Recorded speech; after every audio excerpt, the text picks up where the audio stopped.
এই খাবার দেখতে যতটা হেলদি, খেতে ঠিক ততটাই মুখরোচক। তো এভাবে আপনারা তৈরি করতে পারেন আমার রেসিপিটি দেখার পর। প্রথমে এখানে ডাল নিয়েছি। ডালের নাম কি আমার জানা নেই। অনেকে বলেছে এটা মুগ ডাল, অনেকে বলেছে এটা হরহরের ডাল, আবার অনেকে বলেছে এটা মাসকলাই ডাল। আসলে ডালের নামটা আমার সত্যি জানা নেই। এই ডালটা এক বরিশালের ভাবি আমাকে দিয়েছিল। তো ভাবিকেও জিজ্ঞেস করেছিলাম যে এই ডালের নাম কি, ভাবিও বলতে পারেনি। আচ্ছা, যাই হোক, এখানে তারপরে নিয়েছি বুটের ডাল, নিয়েছি ভাতের চাল।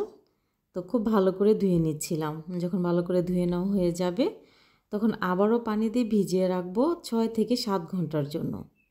তো চুলাতে একটি প্যান বসিয়ে দিয়েছি। প্যানটা যখন গরম হয়ে গেছে তখন এখানে তেল দিয়েছি সামান্য পরিমাণে, দিয়ে মলা শুটকি এবং রসুনটা খুব ভালো করে টেলে নেব যতক্ষণ না পর্যন্ত সম্পূর্ণ শুটকির কালারটা এরকম হয়। যখন এরকম কালার হয়ে যাবে টালার পর তারপর এখানে দিয়ে দেবো স্বাদ মতো মরিচ।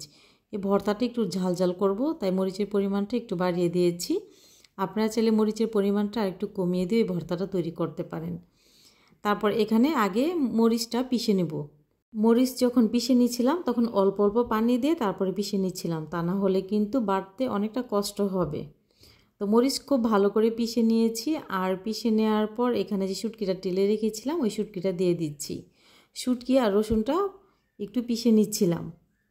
যখন এরকম পিষে নেওয়া হয়ে যাবে তখন এখানে দিয়ে দিব পছন্দ মতো পেঁয়াজ কুচি। পেঁয়াজ কুচির পরিমাণটা একটু বাড়িয়ে দিয়েছি। তারপরে এখানে দিয়ে দেবো স্বাদ মতো লবণ, দিয়ে আবারও পিষে নেব। আর এমনভাবে পিষে নিতে হবে যেন শুটকিগুলো কিছুটা আস্তে আস্তে থেকে যায় এবং পেঁয়াজটাও ভালো মতো বাটা না হয়।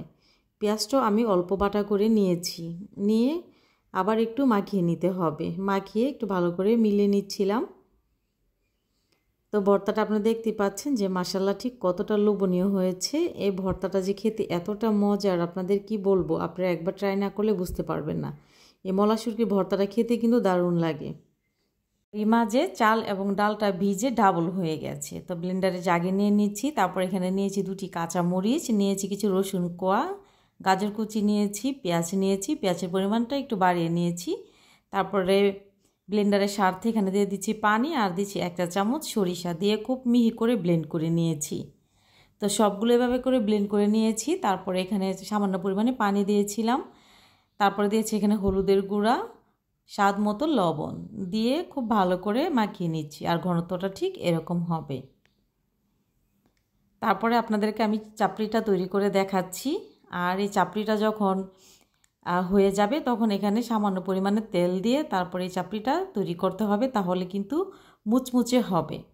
রেসিপি ভালো লাগলে শেয়ার করার অনুরোধ রইল। আপনি যদি আমার ইউটিউব চ্যানেল থেকে দেখে থাকেন তাহলে সাবস্ক্রাইব করে নিতে পারেন। যদি ফেসবুক পেজ অথবা টিকটক আইডি থেকে দেখে থাকেন তাহলে ফলো করবেন।